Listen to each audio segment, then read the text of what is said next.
Irmão, nós tínhamos avisado a igreja que nós iríamos, esta noite, comentar com os queridos sobre o futuro, à luz das Sagradas Escrituras. Eu vou fazer isso. O assunto é complexo, é extenso, mas eu vou tentar resumir, principalmente naquilo que é de mais interesse para a igreja, que é a segunda vinda do Senhor e o arrebatamento, né? Para a nossa compreensão. Aliás, eu queria só lembrar aos irmãos que esse assunto eu já tratei no boletim da igreja, né? Quem está acompanhando, está lendo, as coisas que em breve devem acontecer: a segunda vinda de Cristo, o arrebatamento da igreja, o período tribulacional, o milênio, a ressurreição geral, o juízo final e o estado eterno. Quem leu, quem examinou direitinho, eu vou chover no molhado nessa noite, mas não tem problema, porque é uma recomendação bíblica que os obreiros repitam as mesmas coisas. Isso disse Pedro na sua carta, que não tinha nenhuma cerimônia de repetir para que a igreja conhecesse, ficasse bastante consolidada, principalmente essa questão de futuro, de escatologia. Ela precisa ter uma visão bem real do que a palavra de Deus nos revela. Eu tenho uma apostila, que é um livrozinho que eu escrevi, está no site da igreja, e o título é uma visão panorâmica da teologia sistemática. É grátis, é só entrar no site da igreja, tem os 10 temas da teologia sistemática, que é a doutrina cristã, que estão aqui contemplados de uma forma sucinta, mas, digamos assim, amada, né? Porque Deus me deu uma graça especial, acredito, de ser conciso, né? De ser bem objetivo e que as pessoas entendam por poucas palavras. Eu louvo a Deus por isso e me regozijo por causa dessa bênção para a minha vida, e está disponível, inclusive com 10 questionários, cada um correspondente a um tema da apostila. Então você tem um curso de teologia completo. Quem quiser, já sabe, é de graça, está no site da igreja, do blog, do pastor dessa Turiana. Muito bem. Então nós vamos, irmãos, convidá-los a ler a palavra do Senhor num texto que tem muitas informações sobre essas questões, especialmente a segunda vinda do nosso Senhor Jesus Cristo e o consequente arrebatamento. A primeira carta de Paulo aos Tessalonicenses, capítulo 4, versículo 13 ao versículo número 18. Outra coisa, se os abençoados lá de trás quiserem aqui para frente, eu agradeci. Vou escrever, eu, o Samuel, o Gaciel, a pessoa que está lendo melhor que a minha. Quanto mais perto, melhor. Daqui vão perguntar, eu queria ouvir os irmãos, as opiniões, o que acham. Vamos fazer algo bem interativo. E lá atrás, vamos ver, vamos levar para cá. Davi gosta de ficar, mas se ele puder vir, se for questão de ventania, eu boto aqui no ar, agora mesmo. Mais pertinho. Então você pode perguntar, se tiver dúvida, pastor, eu não entendi, a gente repete. Por ver se eu consigo fazer isso em 1 hora, né? Em nome de Jesus.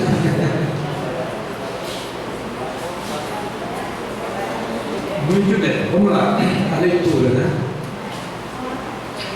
Primeira carta de Paulo aos Tessalonicenses, capítulo 4, verso 13 a 18, diz o seguinte: Não quero, porém, irmãos, que sejais ignorantes acerca dos que já dormem. Dormir aqui, irmãos, é ter morrido. Dormir esse sono nosso de 8 horas, de 6 horas, 7 horas. Os que dormem, para que não vos entristeçais como os demais que não têm esperança. Porque se cremos que Jesus morreu e ressuscitou, assim também os que em Jesus dormem, Deus tornará a trazer com ele. Dizemos, pois, isto pela palavra do Senhor, que nós, os que ficarmos vivos para a vinda do Senhor, não precederemos os que dormem. Preceder e antes, né, do que do outro grupo, né, dos vivos. Nós não precederemos os que dormem, porque o mesmo Senhor descerá do céu com alarido e com voz de arcanjo, com a trombeta de Deus, e os que morrerem em Cristo ressuscitarão primeiro. Depois nós que ficarmos vivos seremos arrebatados juntamente com eles nas nuvens para encontrar o Senhor nos ares, e assim estaremos para sempre com o Senhor. Aí Paulo diz, portanto, consolai uns aos outros com estas palavras. Amém, queridos? Muito bem. Olha, presta atenção. A doutrina cristã ou, como nós chamamos de seminários, a teologia sistemática, ela contempla 10 temas bem definidos. Começa com a bibliologia, depois chega a teontologia. A bibliologia é a doutrina acerca da Bíblia, Teontologia, doutrina acerca do ser de Deus. Depois vem a questão da antropologia do ponto de vista teológico, estudo do homem, segundo a teologia. Depois vem a questão da martiologia, que é a doutrina do pecado. Depois vem a questão da cristologia, que todo mundo sabe que se trata. A soteriologia, que é a doutrina da salvação. A angelologia, a doutrina dos anjos. A pneumatologia, a doutrina do Espírito Santo. A eclesiologia, a doutrina da igreja. E a escatologia, que é a doutrina das últimas coisas. Então nós vamos hoje contemplar o único tema da doutrina cristã, ou da teologia sistemática, que é a que é a escatologia. Você lembra que eu? Acho que sim. Às vezes a cabeça vai mais rápido que a mão. Coloca assim, bota assim, escatologia, Aí, sim, escatologia. A escatologia, eu quero ver no ver lá atrás, não para cá, não, porque a Bíblia está aí, meu filho, Escatologia. Essa escatologia, ela contempla duas divisões. A escatologia individual, escreva aí, Samuel, bote individual, sem abaixo. Bota pelo menos aquele negócio assim, o tracinho, lá na frente Pronto. A escatologia individual. A escatologia individual estuda o futuro da pessoa enquanto indivíduo, certo? E ela contempla, por sua vez, dois temas: a morte e o estado intermediário. Bota para cá, letra A pequenininha, embaixo do I. Embaixo do I. Tudo bem. Mas bota um. Bote aí a morte e o estado intermediário. A morte é essa experiência que todos nós experimentamos, a última geração da igreja. Por ocasião do arrebatamento, os crentes não irão morrer, quem estiver vivo, eles serão transformados. É chamado de a morte e o estado intermediário. Você poderia botar 2 ali, lá embaixo. Bota a morte é um tema e o outro é o estado intermediário do tema. Certo? Muito bem. O estado intermediário o que é? Justamente quando a pessoa falece, instantaneamente, há uma separação entre a parte material e a parte imaterial da pessoa. O material separa do espiritual. A parte material a gente sabe que vai para a sepultura. E a parte espiritual automaticamente, instantaneamente sobe para um dos 2 lugares definidos na eternidade. Ou lugar de descanso chamado de paraíso. Estão lembrados? Hoje mesmo estarás comigo no paraíso. A alma fica lá dos crentes em Cristo, no paraíso ou no terceiro céu. Fica lá no lugar de descanso. Enquanto as almas daquelas pessoas que não eram crentes é um lugar de sofrimento. Que chama-se até câmara do inferno. Mas não é ainda o inferno definitivo. Vão ficar lá desincorporados até esperando o grande dia da ressurreição dos mortos. Essa situação de salvos e perdidos é chamada de estado intermediário. Que estado é esse? É justamente na situação do indivíduo entre a sua morte e a ressurreição corporal que está da será no futuro. Certo? Ou não? Eu vou falar mais devagar. O estado intermediário é aquele estado, como está dizendo, entre a morte do indivíduo e a sua ressurreição corporal. Que, por exemplo, Adão está no estado intermediário, Aí quantos anos ele está lá? Ninguém sabe. Só Deus sabe. Hein? Aí a Igreja Católica já tem aí umas doutrinas esquisitas por causa da escassez de material sobre o assunto.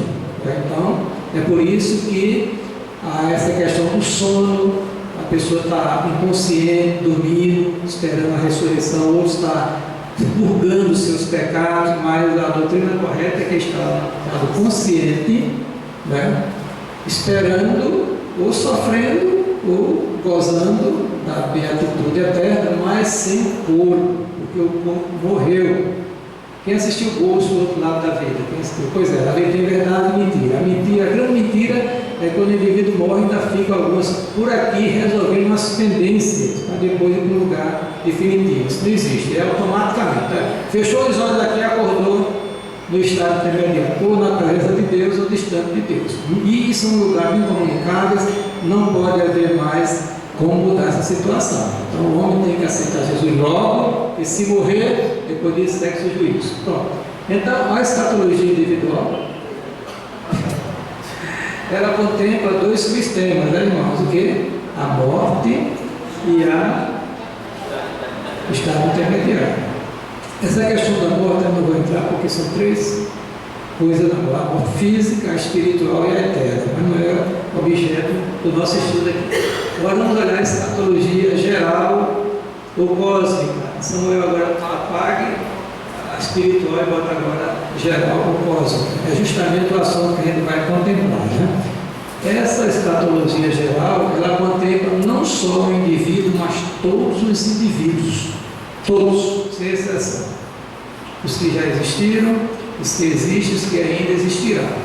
Ela é geral, é justamente o destino final de toda a humanidade, tá certo? É chamado de escatologia geral, né? Uma pergunta para a prova: quantas partes divide essa escatologia? Bora? Duas. Quais são? 10 para todo mundo. Agora, a escatologia geral. Aí ela contempla mais temas, justamente aquilo que eu, né, produzi aqui no boletim da igreja. Vou colocar essa ordem aqui, não é necessariamente do ponto de vista do estudo da disciplina, como vou colocar, mas depois eu explico a razão porque eu vou colocar nessa ordem. Então, vou colocar isso também. A primeira coisa, a segunda vinda do Senhor, né? Então, o próximo grande evento do programa divino, em termos escatológicos, que nós esperamos ansiosamente, que é a promessa bendita justamente da segunda vinda do Senhor Jesus Cristo. Aí a gente vai detalhar um pouquinho lá na frente, porque, segundo tema, o arrebatamento da igreja, que está ligado intimamente à segunda vinda de Cristo. Você não pode separar, né? A segunda vinda de Cristo deflagrará automaticamente o arrebatamento da igreja. Eu vou mostrar uma linha de pensamento que é muito aceita nas igrejas brasileiras e norte-americanas, né? Que essa vinda tem duas fases, mas daqui a pouco. A terceira grande tribulação.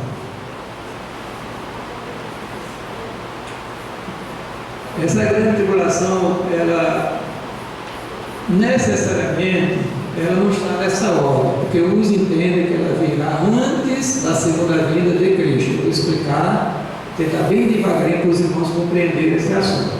A grande tribulação. Depois você vai encontrar, queridos, depois da grande tribulação, você vai encontrar o milênio, o reino milenário, né? Uma previsão na Bíblia de um reino de 1000 anos. Eu vou explicar também isso aqui. Depois da ressurreição geral, esses que estão no estado intermediário, vai chegar o dia que irão ressuscitar. Os seus espíritos, as suas almas, reassumirão o corpo que viveram aqui neste mundo, para poder gozar da beatitude eterna ou da punição eterna, porque Deus vai castigar o homem, ou vai beneficiá-lo, ou vai abençoá-lo na eternidade, o homem completo, e não desincorporado. É que a palavra de Deus nos revela. Depois, o juízo final, e por um estado eterno. Pronto. Pode ser isso, Samuel? Muito bem. Então, a escatologia divide-se em dois subtemas, né? A individual e a geral. A individual contempla a morte, o estado intermediário, e a geral, que contempla todas as pessoas, sem exceção, ela tem implicação com a segunda vinda de Cristo. Diga comigo, olha para lá, o arrebatamento da igreja, a grande tribulação,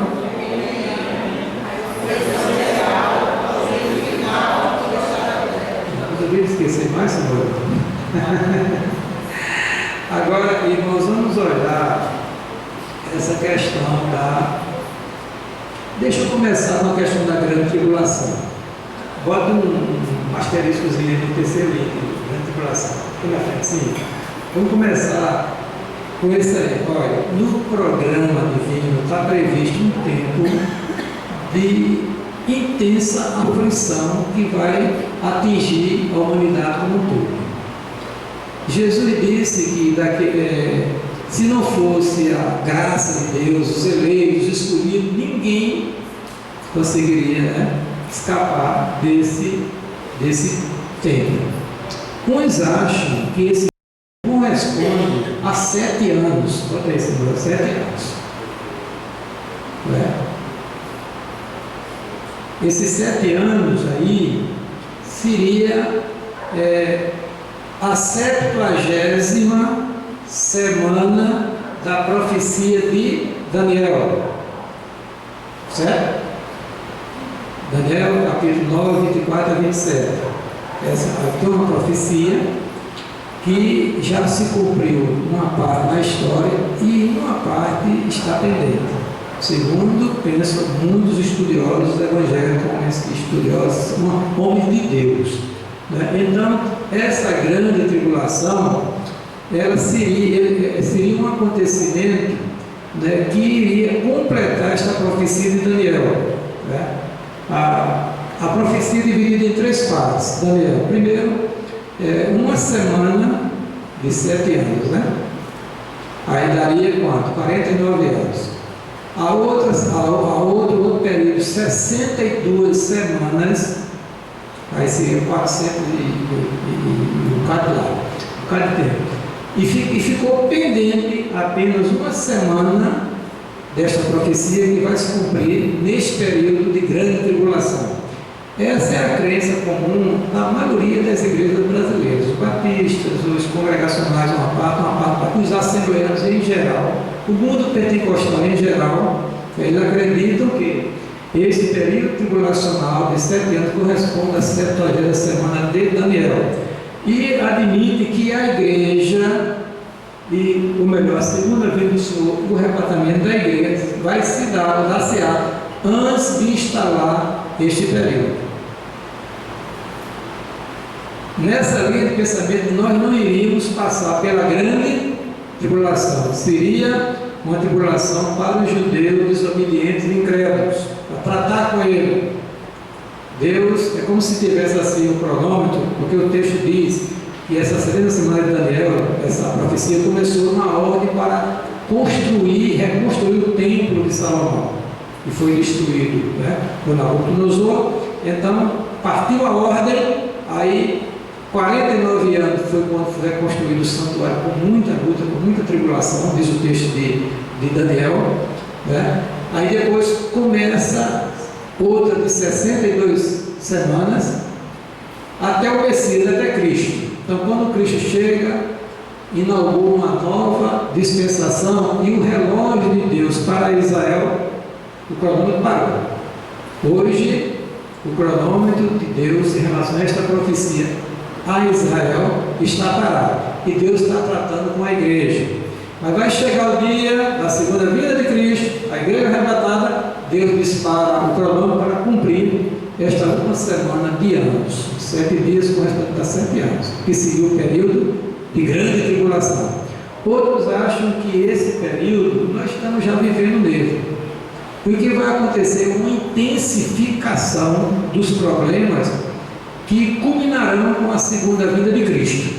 E Paulo fala sobre isso. Nos últimos dias, disse Paulo, nós teremos o quê? Tempos trabalhosos. É o que a palavra de Deus nos revela. Aí fala assim em apostasia, o surgimento do anticristo, que eu convoquei a igreja para dar essa informação, né? Tem vista as palavras de Malafaia, que hoje eu olhei no Facebook, ele disse que não escreveu aqui, foi alguém que escreveu. Só sei que o pastor Napoleão Falcão trocou a palavra dele, mas apresentou o esquema e eu estou apresentando aqui os irmãos agora, né? Quer dizer, um arrebatamento pré-tribulacional, uma segunda vinda de Cristo, que eu vou explicar daqui a pouquinho, em duas fases, e a igreja iria para o céu para se encontrar com Jesus nos ares, como está previsto aqui na carta Tessalonicenses lida, e aí lá os irmãos seriam galardoados, enquanto que o mundo iria pegar fogo. Aí, nesse período, vem a marca da besta, e vem a adoração da estátua, que ele vai mandar eleger, uma série de coisas que vai complicar o mundo no seu viver, na área econômica, social, política e religiosa. Tá certo? Agora vamos puxar para a segunda vinda de Cristo. Olha, irmãos. A segunda vinda do nosso Senhor Jesus Cristo é um dos fatos bíblicos mais bem documentados. Nenhum teólogo que se preze discorda de que Jesus vai virar a segunda vez. Por quê? Porque, dada a abundância de material diferente do estado intermediário, como não tem muito material para comprovar, aí vem as teorias, vem as divergências, né? Mas em relação à segunda vinda, não há. Só 3 livros do Novo Testamento não falam da segunda vinda: Filemão, 2 João e 3 João. Todos eles, diretamente, contemplam esse glorioso assunto que é justamente o que está prestes a acontecer. Agora, essa proximidade, a gente tem que levar em consideração o tempo de Deus, que é diferente do nosso tempo. É isso, pastor? O que nós chamamos de kairos de Deus. Esse tempo não se conta como o nosso tempo. Porque Pedro diz que 1000 anos para Deus é como se fosse um dia. E um dia como se fosse 1000 anos. Quer dizer, a gente viu, não foi no sábado anterior, falamos sobre 2 Pedro, justamente naquela época já se escarnecia porque a vinda do Senhor estava demorando. E não fazia nem 50 anos que ele tinha vindo, ele tinha morrido, tinha ressuscitado e a assunto apareceu. Mas já o pessoal achava que a segunda vinda, isso não era a verdade. E só que Pedro diz que o tempo de Deus é diferente da contagem do tempo nosso. Tem nada a ver. Quer dizer, para Deus tanto faz 1000 anos como fosse um dia para ele. Então, nós estamos debaixo dessa perspectiva, dessa esperança que vai acontecer. Não sabemos se está próximo ou se vai demorar ainda. Só Deus sabe. Porque diz a Bíblia, o Senhor disse que desse dia e hora, ninguém sabe. É isso? Nem os anjos, nem ele como homem, somente o Pai tem esse conhecimento. Está programado, não depende da ação da igreja, porque às vezes as pessoas interpretam, até o nosso cantor Salmozinho fala, para pregar o Evangelho para a vida eterna do reino de Deus abreviar. Ora, Deus não deixou o arbítrio da igreja esse dia da segunda vinda de Cristo. Está dentro do arbítrio dele, da sua soberania. Está determinado, vai acontecer, independente da igreja querer ou não, esperar ou não. Né? Porque agora nós, não, pregar o Evangelho no mundo inteiro, porque então virá o fim. Ali tem que entender o que aquele texto quer dizer. Então, não está condicionado a pregação do Evangelho por parte da igreja. Entenderam, irmãos? E sim, num dia que está previamente programado, que vai acontecer. Aquele dia, é programado o dia e a hora. Vai acontecer. Então, esse é o grande evento que está para acontecer, que a igreja espera ansiosamente. Os cristãos antigos, sabe como é que eles saudavam uns aos outros? Não era papai do Senhor não, viu? Maranata, o Senhor vem, ora vem, Senhor Jesus. Essa era a saudação dos cristãos primitivos, nessa perspectiva da segunda vinda do Senhor. Tá certo, irmão? Essa segunda vinda, ela tem algumas características. Primeiro será a vinda pessoal. Aí vamos agora olhar o texto. João capítulo 14, verso 1 a 3. Pessoal. Por que pessoal? Porque alguém já disse que Cristo veio a este mundo quando o Espírito Santo desceu no dia de Pentecostes. Mas não é assim. Esta vinda, segunda vinda, será uma vinda pessoal. Ele mesmo é que virá. Disse no versículo 1, capítulo 14 de São João: não se turbe o vosso coração, credes em Deus, crede também em mim. Na casa do meu Pai há muitas moradas, se não fosse assim eu vos teria dito: vou preparar um lugar. E quando eu for vos preparar um lugar, o quê? Virei outra vez. Eu, o pronome pessoal está oculto, né? Eu virei outra vez. Amém? E vos levarei para mim mesmo, arrebatamento, para que onde eu estiver, estejais vós também. Então a promessa está feita. Lá no texto que nós lemos, diz assim: o Senhor mesmo, lá na carta de Tessalonicenses, capítulo 4, diz assim, deixa eu ver aqui, capítulo 4, versículo 16: porque o mesmo Senhor descerá do céu com alarido, com voz de arcanjo, com a trombeta de Deus, etc, etc. Tá certo? Então, será uma vida pessoal. Segundo, física, porque os adventistas do sétimo dia, na sua teologia, eles marcaram uma data da segunda vinda de Cristo. Quebraram a cara, porque foi uma profecia mentirosa. Para justificar, eles disseram que Cristo veio em espírito, em 1800 e pouco. Esta vinda, a vida física, o corpo que ele morreu e ressuscitou e ascendeu aos céus, e lá está, virá do mesmo jeito, disse o anjo, né, aos discípulos antes da ascensão: como para o céu o vistezinho. Então, é uma vida física, consequentemente, é uma vida visível, todo olho o verá. Agora, veja bem, naquela época fica até difícil a gente conceber como é que todo olho iria ver a segunda vinda de Cristo, já que a Terra é uma bola, né? Como é que o japonês está lá embaixo? Então, eu penso, e eu não estou errado, que hoje nós estamos numa época que tudo que acontece no mundo, todo mundo está vendo. Graças à evolução estupenda dos meios de telecomunicações. Não é verdade? Acontece, por exemplo, se Fabiano nessa filmagem, se ele estiver colocando, todo mundo está vendo, sei lá. Né? É privativo nosso, né? Mas todo mundo, porque não está acontecendo. Os cultos estão sendo filmados e jogados na internet, e todo mundo tem acesso, está sabendo o que está acontecendo. Então, todo olho verá, e eu acredito que Deus usa a tecnologia para que esta palavra profética se cumpra. E a última característica será a vida em glória. A primeira vez ele veio que em humilhação, veio despercebido, veio sem pompa, sem nasceu uma criancinha lá em Belém da Judéia, poucas pessoas tomaram conhecimento, mas nessa segunda vinda a palavra de Deus diz que todo olho verá. Ele virá com glória e com poder e grande glória. Então vamos olhar aqui o texto de Mateus, capítulo 24, que fala sobre essa questão.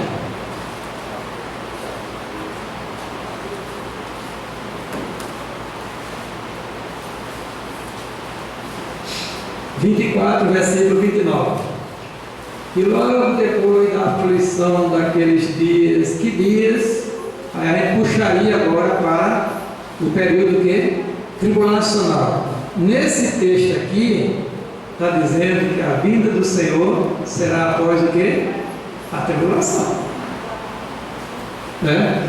E logo depois da aflição daquele dia, o sol escurecerá, a lua não dará a sua luz, as estrelas cairão do céu, as potências dos céus serão abaladas, Então aparecerá no céu o sinal do Filho do Homem, e todas as tribos da terra se lamentarão, e verão o Filho do Homem vindo sobre as nuvens dos céus, com poder e grande glória. E aqui o arrebatamento. E ele enviará os seus anjos com rijo clamor de trombeta, os quais lhe ajudarão os seus escolhidos desde os quatro ventos e de uma a outra extremidade dos céus. Então a segunda vinda de Cristo será o que? Uma vinda pessoal, diga comigo, uma vinda física, visível e gloriosa. Amém? Diga de novo, a segunda vinda do Senhor será a vinda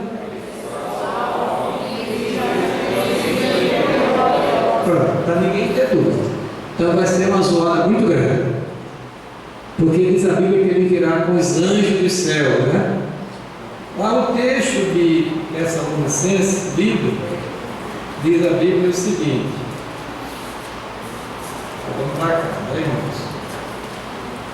Diz assim, olha, presta atenção,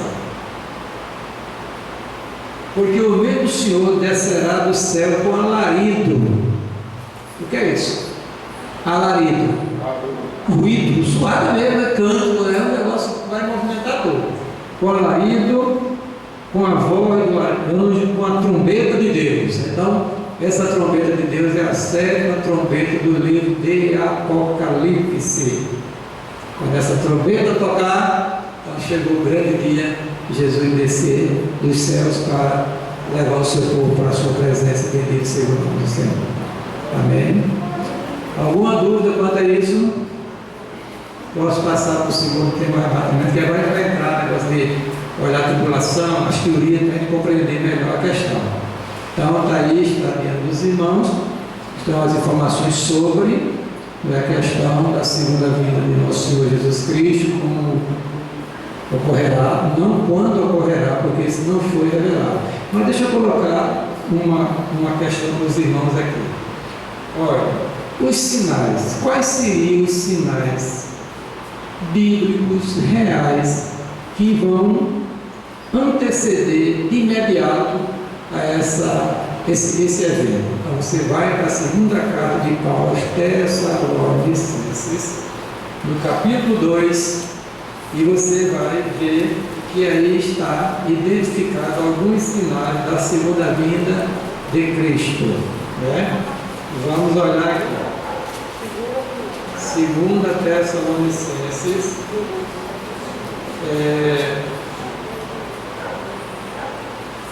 capítulo 2. Por que Paulo escreveu a segunda carta? Porque na primeira carta ele falou sobre a segunda vinda de Cristo, como nós vimos agora, leitura inicial. O povo ficou apavorado, digamos assim.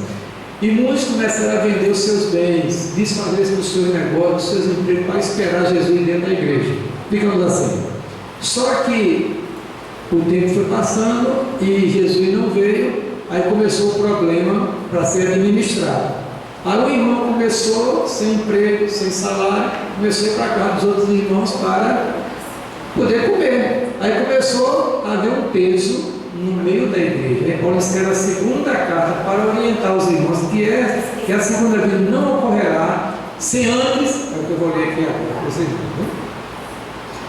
né? Segunda carta aos Tessalonicenses, capítulo 2. Rogamos pela vinda de nosso Senhor Jesus Cristo e pela nossa reunião com Ele. A nossa reunião é o quê? O arrebatamento. A nossa reunião com Ele, né?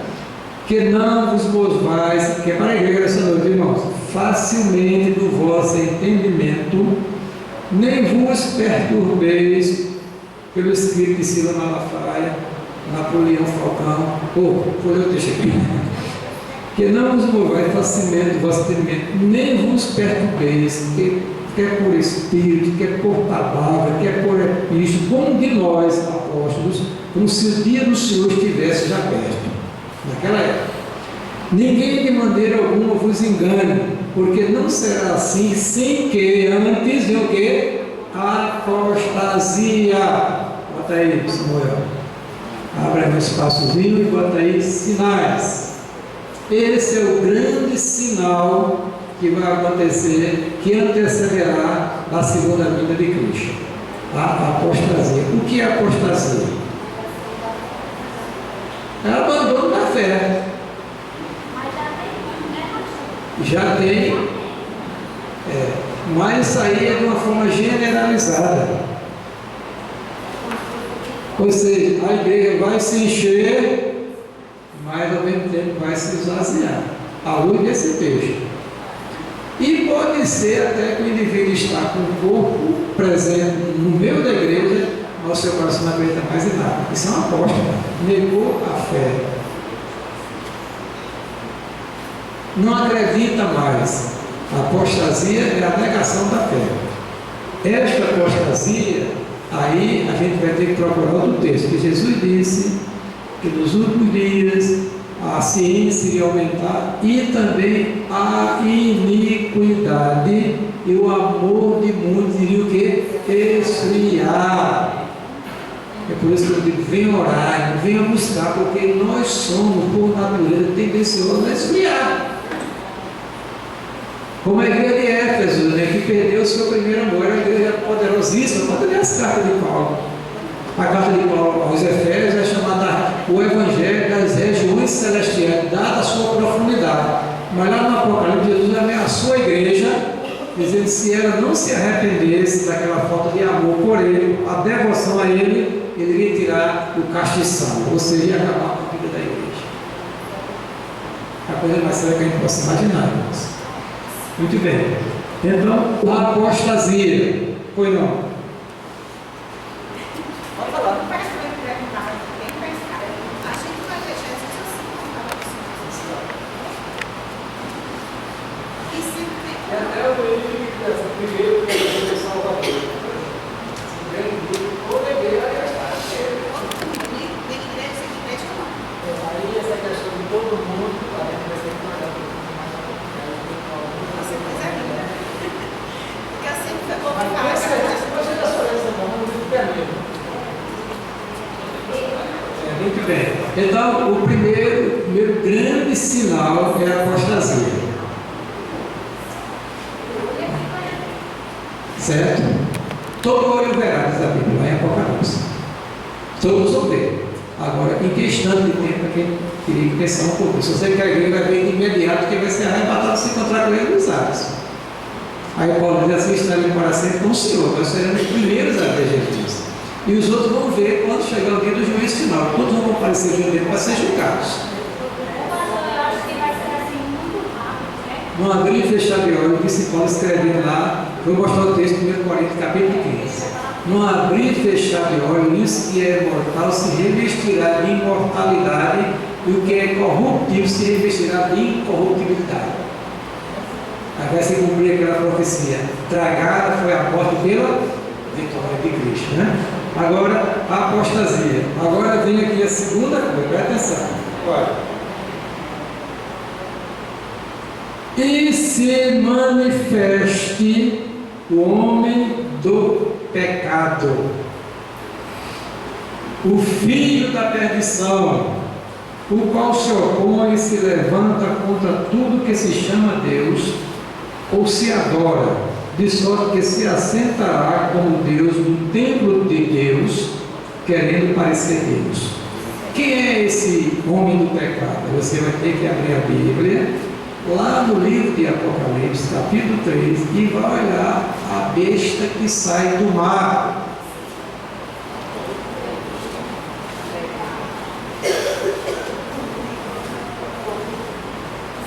Capítulo 13.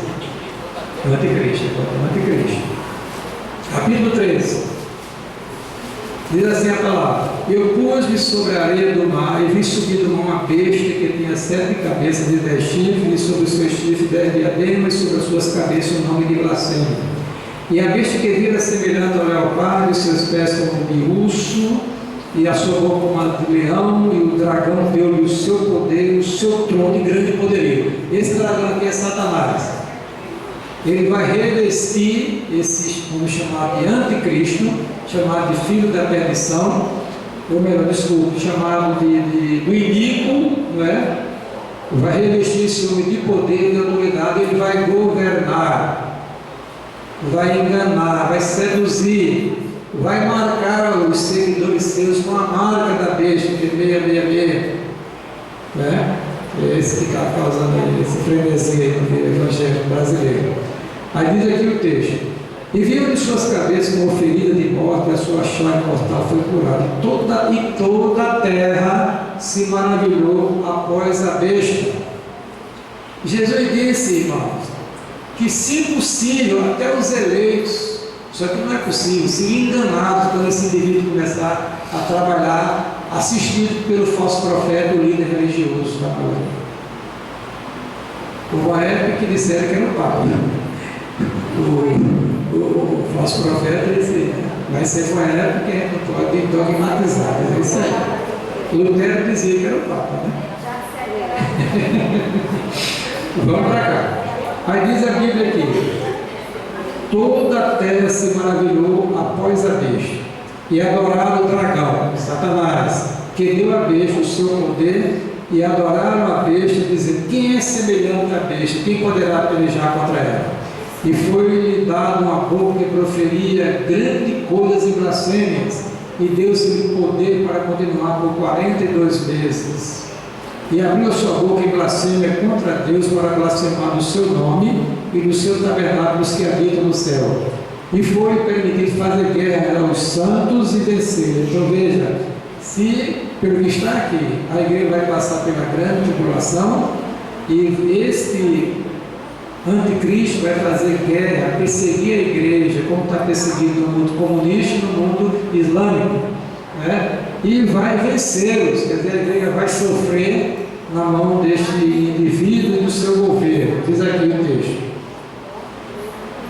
e foi permitido por Deus, né, evidentemente, fazer guerra aos santos e vencê-los, e deu-se-lhes poder sobre toda a tribo, língua e nação. E adoraram a todos que habitam sobre a terra, cujo nome não estão escritos no livro da vida do Cordeiro. Quer dizer, quem não vai adorar a besta, quem é? São os crentes genuínos, que estarão vivos naquela época. Eles não se encurvarão, mas também irão pagar com a vida a sua fé em Jesus Cristo e a sua recusa de adorar a besta. Aí diz a palavra.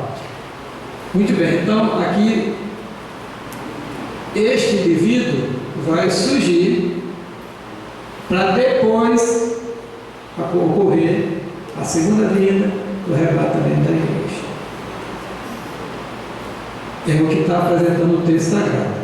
Mas nós não podemos negar que existe um movimento forte desde o século XIX e XX, dizendo que não é bem assim, que a igreja não vai passar pela grande tribulação. Ela vai ser arrebatada antes da grande tribulação. Aí a igreja não iria ver este homem em ação. Não estaria nesse período de sofrimento, porque ela tinha sido levada para o céu, né? Mas agora a questão do arrebatamento. Samuel, dá uma apagadinha, está muito bonito o carro. Quem está com uma fotozinha aí? Cadê o no celular? Agora é raciado, vai ter que uma foto. Que ele vai apagar, vai se perder, né? Com uma fotozinha, né? Vai para perto, mulher? Passa perto. Ele é apaixonado ali. Está pegando?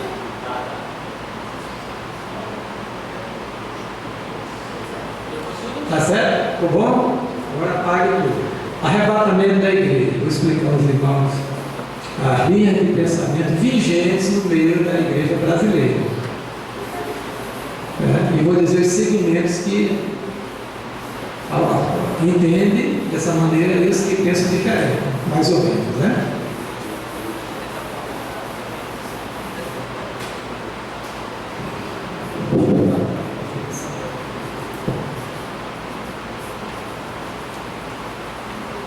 Muito bem.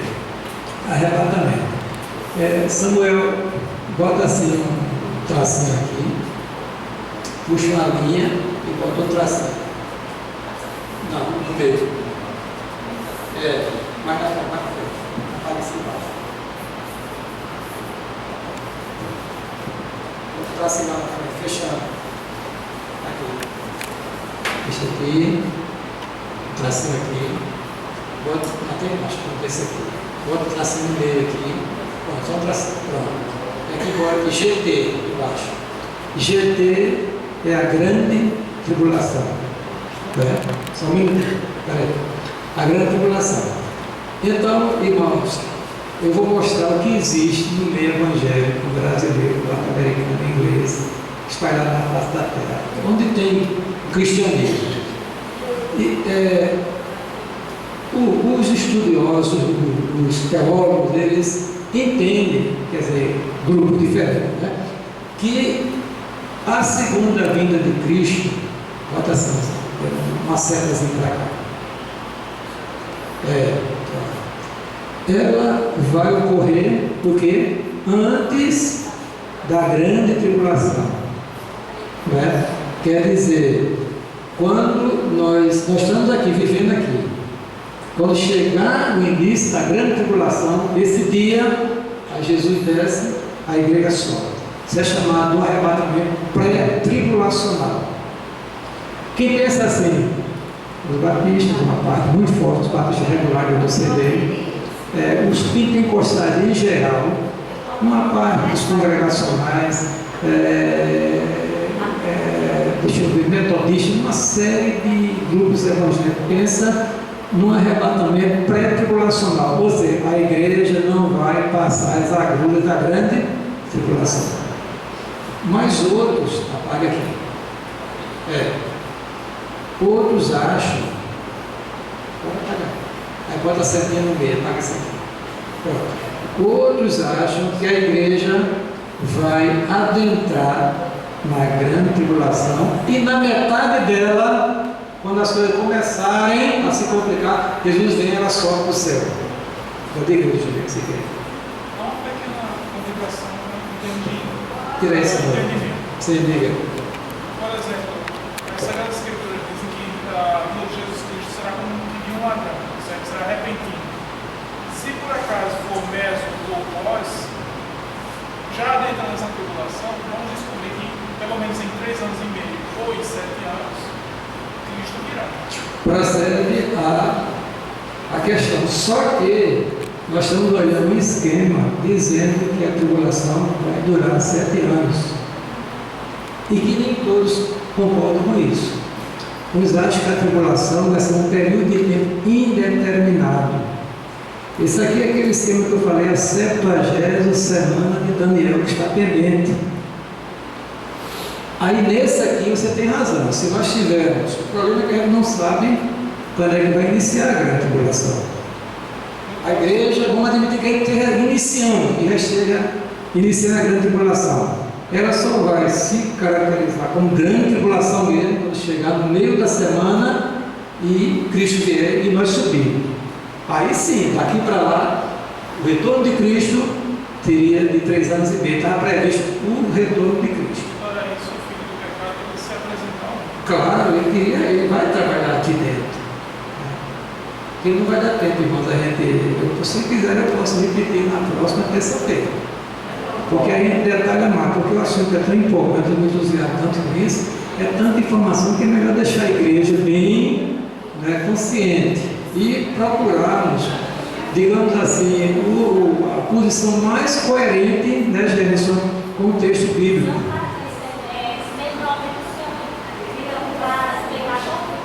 tem problema não, passa aqui novembro, dezembro.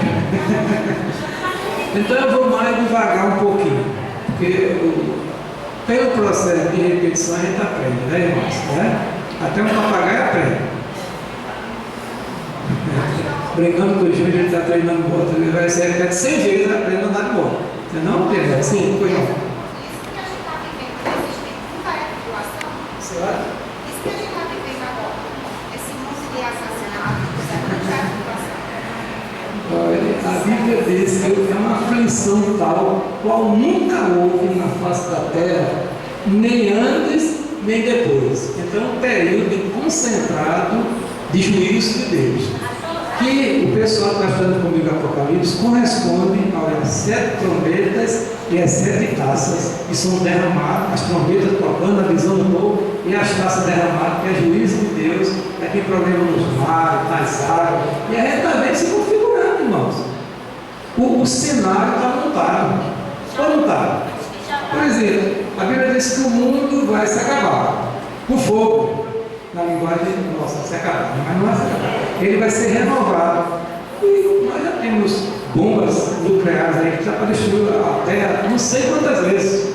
Quer dizer, se Deus vai usar esse artefato nuclear para isso, eu não sei se ele vai acontecer, por exemplo, se um desses astros, né, satélite que roda no céu, um asteroide grande, colidir com a Terra, acaba com tudo.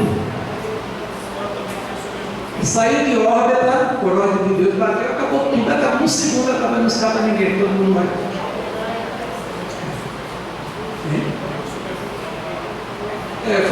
Foi entrar, muito bem.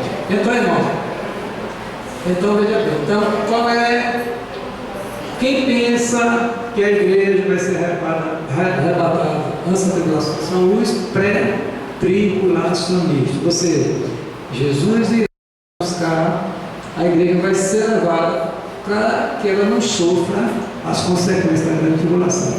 Lá em Apocalipse 3:10 diz que Deus vai guardar Jesus, a igreja da aprovação, né?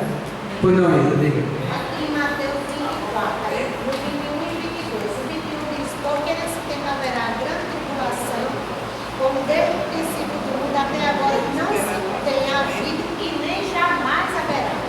Aí o 22, não tivesse aqueles dias sido abreviados, Ninguém seria salvo, mas por causa dos escolhidos, serão abreviados. eles serão abreviados. Esse período de intensa aflição, diz o texto sagrado aqui, que nunca aconteceu antes, nem acontecerá depois, porque o negócio é maior do que a gente possa imaginar, né? Agora, isso não é para amedrontar a igreja, porque a igreja, ela é uma propriedade exclusiva de Jesus Cristo. E ele diz lá em Apocalipse 3:10: eu te guardarei da hora da provação que vai vir sobre o mundo. Aí um diz guardar é levar antes, e outros é guardar durante. Pode ser, né? Se for aqui, está guardando. E se for dentro, está guardando também. Quer dizer, mas quando se fala em guardar, não é livrar a gente dos problemas da natureza. Por exemplo, se houver um tsunami aqui, vai embora crente e descrente. Mas os crentes vão para o céu e o descrente vão para lá.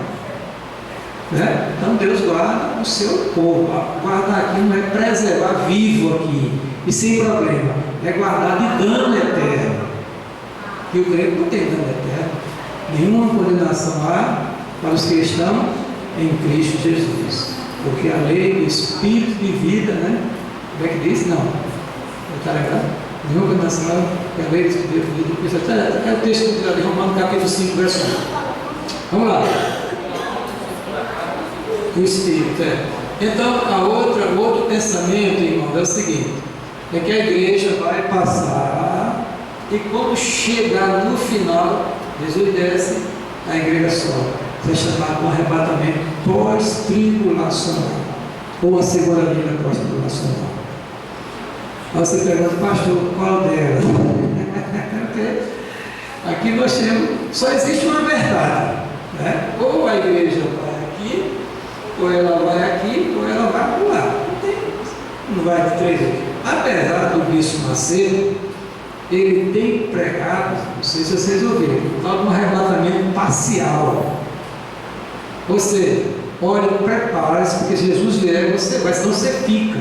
Você vai sofrer para depois ele vir buscar. É chamado arrebatamento parcial. Quer dizer, Jesus vem, leva um pedaço da igreja, depois ele vai levando uns pedacinhos. A igreja é um corpo. Ela vai toda, sem faltar uma unha. Né? Crente fraco, crente forte, esse é crente genuíno, e o arrebatamento. Eles serão levados o corpo completo, sem faltar ninguém, porque o corpo não tem um definido a quantidade. Pois é, esse pessoal todo vão para o céu para se encontrar com Jesus Cristo. Né? Muito bem. Agora, essa é a questão. Agora, nessa linha de pensamento aqui, irmãos, vou apagar essa aqui mesmo, vou botar aqui e depois. Veja bem.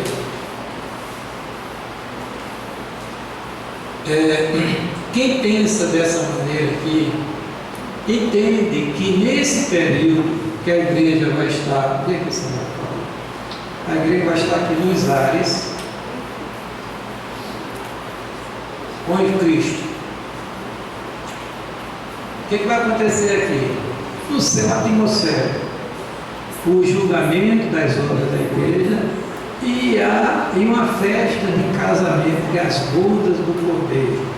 Isso no período de 7 anos. Aqui o tratamento será com Israel, porque quem pensa dessa maneira admite Israel como um povo distinto da igreja. Quer dizer, a igreja já está com Cristo, mas aqui Deus vai tratar com Israel. Aqueles 144 mil selados, nesta visão, são missionários que irão pregar o Evangelho na ausência da igreja no período tribulacional. Esse 144 ali, eu acho que é o pessoal de Jeová, Aí ele disse que é só eles, né? E só um grupo deles, né? Que vai herdar a nova terra, o resto vai ser só para ninguém sabe onde é que vai ficar, né? Mas não tem nada a ver com isso, não é outra coisa. Eu estou dizendo que essa linha, tá? Esse esquema está pregando, está ensinando. Por exemplo, eu fui criado aqui nesse assunto. Todos vocês antigos aqui, o pastor Catão ensinou isso aqui. Quem ouviu o pastor Catão, quem ouviu o Lídio Almeida, quem ouviu os pregadores Geraldo Batista, Isaías Correia e os outros ministros congregacionais que é mais próximo da gente, eles ensinaram isso aqui. E Cristo virá a segunda vez. Só que aqui, irmãos, tem um negócio interessante. É que a segunda vinda de Cristo, pode aqui, ela tem uma bifurcação. Pode segunda vinda aí, pode ser 2-0, 2 lá em cima, segunda vinda. Essa segunda vinda aqui tem duas fases. Uma fase secreta para buscar a igreja. É esse arrebatamento que todo mundo tem essa expectativa. Quem ouviu aqui a Lupa Trombeta? Um disco CD antigo. A Bosco viu, Josefa, Léo viu, eu vi, quer ficar todo arrepiado, né? Foi uma experiência do pastor Sueco, em 1920 mais ou menos, ele relatando no dia do arrebatamento, o sonho que ele teve. Aí, o que aconteceu? Aqui justamente, Cristo veio e a igreja desapareceu. É o filme deixado para trás. Ela está pilotando um avião, desaparece. Está dirigindo um carro, desaparece. É esse arrebatamento. Aí, para esse arrebatamento, não tem sinal. Pode acontecer a qualquer momento. Até agora, se for verdade essa linha de pensamento. Porque nós já vimos que quando Cristo se manifestar em glória, tem que ter a apostasia, não foi o texto? E o anticristo? Aí ele justifica como? A segunda fase da segunda vinda. A essa aqui seria a fase o quê? Pública, visível, todo olho verá. Seria nessa fase aqui. Nessa aqui só a igreja o verá. Nessa segunda fase, aí ele vem com a igreja glorificada para estabelecer o que nós chamamos do milênio, o reino milenário. Isso aqui está mais assim divulgado no meio das igrejas evangélicas a partir do século XX, porque antes não era assim. Esse esquema é chamado darbista ou dispensacionalista. Nelson Darby foi um teólogo do século XIX, 1800 alguma coisa, nos Estados Unidos. Ele é o líder de um grupo chamado Os Irmãos, os Quaker. Quer dizer, as pessoas se reuniam e não tinham liderança estabelecida. Qualquer pessoa podia se levantar, dirigido pelo Espírito, e comandar a reunião. É chamado Os Irmãos. Darby, ele era um dos líderes desse movimento. E ele concebeu este esquema, uma segunda vinda bifurcada, uma parte secreta, só a igreja o verá, e outra parte pública com a igreja e todo mundo verá. Esse esquema foi popularizado com a Bíblia de Scofield. Ouviu falar dele? Cyrus Scofield, eu tenho essa Bíblia em casa. Ele sistematizou essa doutrina, mas no século XX, recente. A igreja já tem quase 2000 anos de história. Os irmãos antigos não pensavam assim. Dr. Shed, que é um dos teólogos aqui de João Pessoa, muito famoso. Tem mais Dr. Shed aqui? Pergunta para ele, né? Eu falar dele não? Vou trazer ele aqui, ele está muito idoso, mas não serve do Senhor. Mais ligado à missiologia. Ele não pensa nisso aqui. Ele pensa que nós vamos passar e virá buscar a igreja depois da tribulação. Ele é chamado pós-milenista. O livro dele, os estudos dele, né, falam dessa direção. Eu estou colocando entre os irmãos o que está mais que isso não já conhece, para reforçar. Então, só que, irmãos, a gente pensando, olhando toda a questão da segunda vinda de Cristo, você não consegue descobrir uma passagem sequer dizendo que ele vem secretamente. O arrebatamento da igreja está ligado a essa vinda pública de Cristo. Isso diz Paulo no texto que ele escreveu: soar a trombeta de Deus, ouvida a voz do arcanjo, se eu descer o céu, a igreja será arrebatada. Então está ligado intimamente, mas é um esquema que eles concederam para justificar a questão do tratamento de Deus com Israel. Com Israel. Em outras palavras, o que é que de concreto que a igreja pode determinar, extrair hoje à noite? A segunda vinda de Cristo é um fato que ninguém questiona. Por quê? Porque está intensamente documentado. Quais são os livros que não falam sobre a segunda vinda de Cristo? Segunda e terceira João. Todos os outros, os evangelhos, Atos, as cartas de Paulo, João, Pedro e Judas e Apocalipse, todos eles falam da segunda vinda de Cristo. Quer dizer, nenhum teólogo discute o assunto, porque é fato consumado, dado a abundância de material. Mas quando chega nesse esquema aqui, aí a gente vai deduzir, e eu fico preocupado, porque a dedução pode ser perigosa.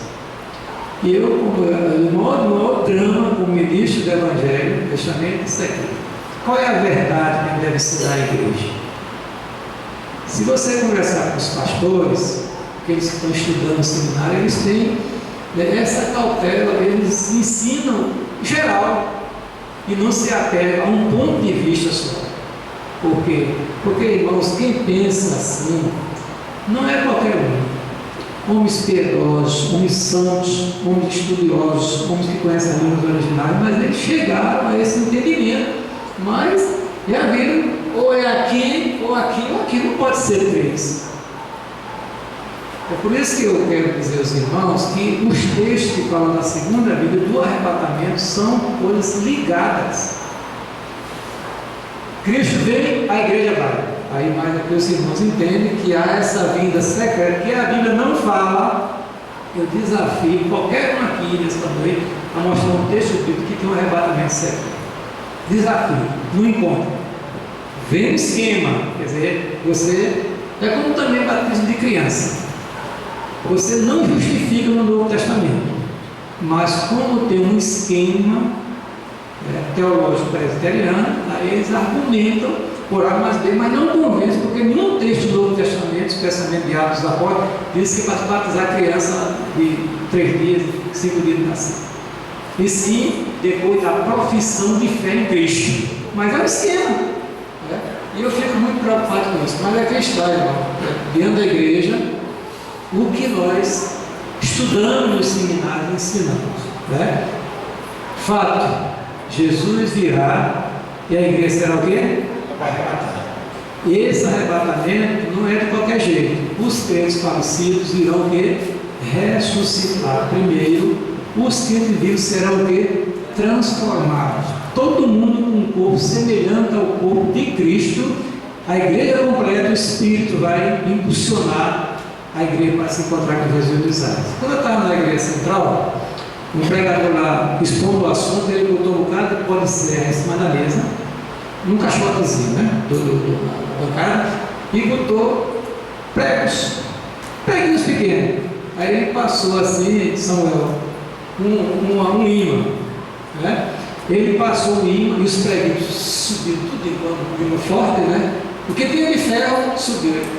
Aí está o arrebatamento da igreja. Então, Cristo que é como fosse esse imã que iria atrair todos os crentes genuínos para se encontrar com ele.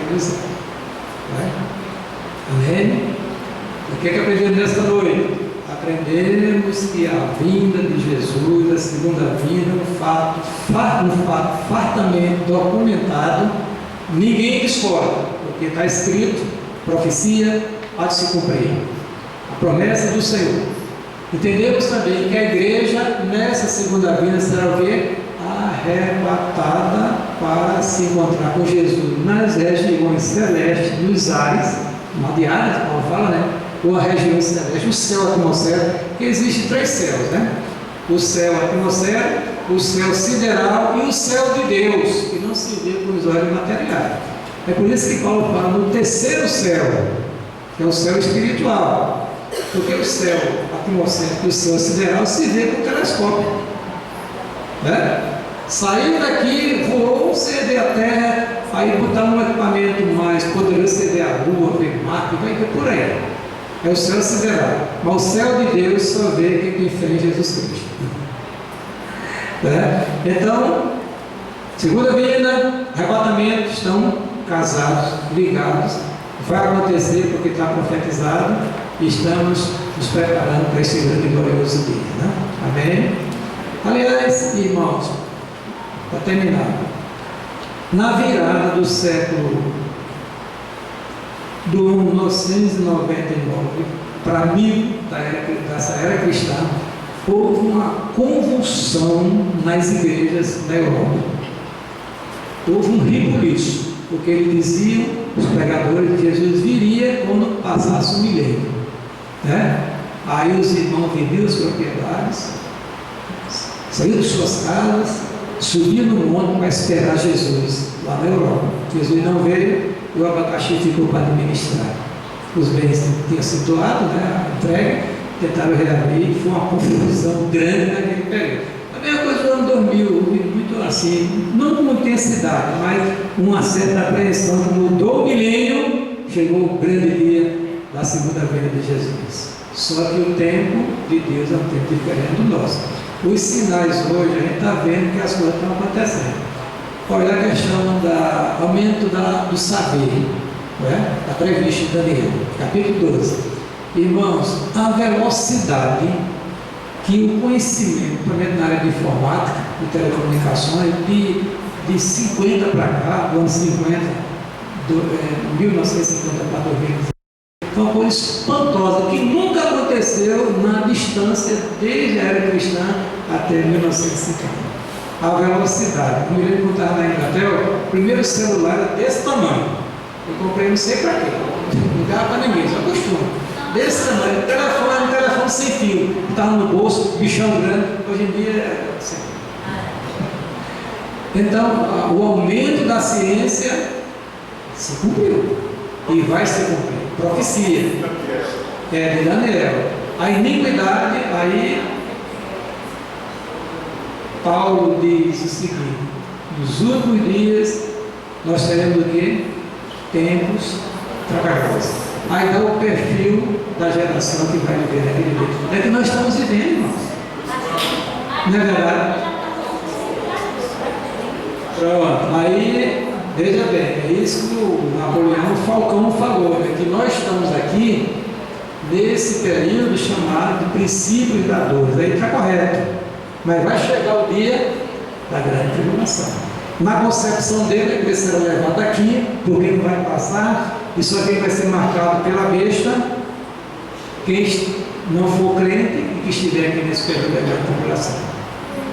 E se nós estivermos aqui, aí a gente vai sofrer, aqueles irmãozinhos estão sofrendo no mundo comunista e no mundo islâmico. Vai ser difícil ser crente.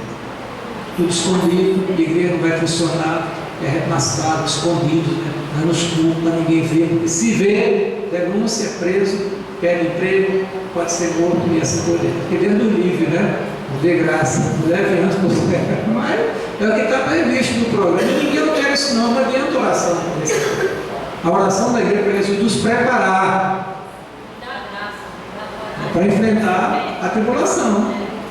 Porque sofrer por Cristo, irmãos, é uma vocação da igreja. E Paulo diz que é um privilégio. Como é privilégio crer, é privilégio sofrer. A gente continua na nossa pensamento, tá certo? Tá bom? E pode perguntar à vontade, irmão. Se souber nessa época, é um assunto que eu sou apaixonadíssimo. Primeiro dia, assim, ó.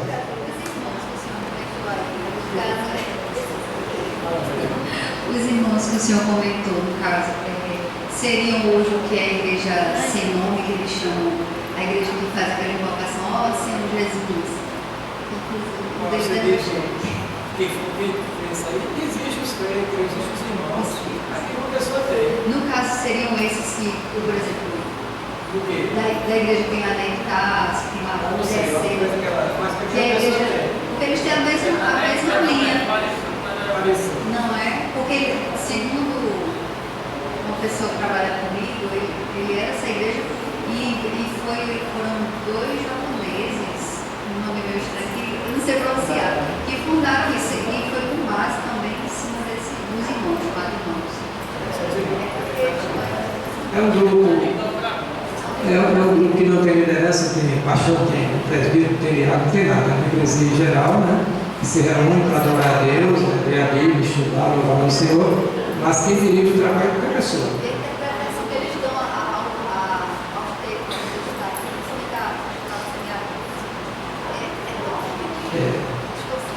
Viu, irmãos? Deixa eu mostrar assim, porque, irmãos, a Bíblia é um livro que foi escrito em diversos estilos literários. Essa que está a dificuldade da gente interpretar. Você não pode interpretar a Bíblia sendo lido ao pé da letra. Você vai endoidecer. Por exemplo, lá em Apocalipse diz que o Cordeiro, Jesus Cristo, foi apresentado lá com 7 chifres e 7 olhos. Existe isso na natureza, irmão? Se você visse um cordeiro, um cabrito aqui, com 7 olhos e 7 chifres, isso é uma aberração, não existe. Você não pode pegar literalmente. Chifre é poder, quer dizer, aquele cordeiro ali que tem 7 a coisa completa, ele é todo poderoso. E 7 olhos é visão, saber. Então ele é todo ciente, tem toda a ciência, é onisciente. Não tem nada a ver com a questão literal. Você vai envelhecer. Porque lá o texto diz que a água vai se transformar em sangue, todos os rios do mundo. A água vai se transformar em sangue. Está usando a linguagem figurada. Ele está pegando a experiência de Moisés lá no Êxodo, está trazendo para o livro de Apocalipse uma linguagem simbólica para dizer que as águas serão contaminadas, impróprias de beber. O que está acontecendo, irmãos? A água está acabando e a pouco que tem, a pessoa tem que tratar mil vezes porque não está conseguindo mais. Quer dizer, os recursos naturais estão sendo minados por nossa causa, para o homem, e que está previsto no livro da profecia do dia Apocalipse. O fato é que Jesus virá e nós iremos encontrar com ele. Se vai ser antes, durante ou depois, isso não interessa. Se que ele vem, nós saímos com ele, pelo nome do Senhor. Amém?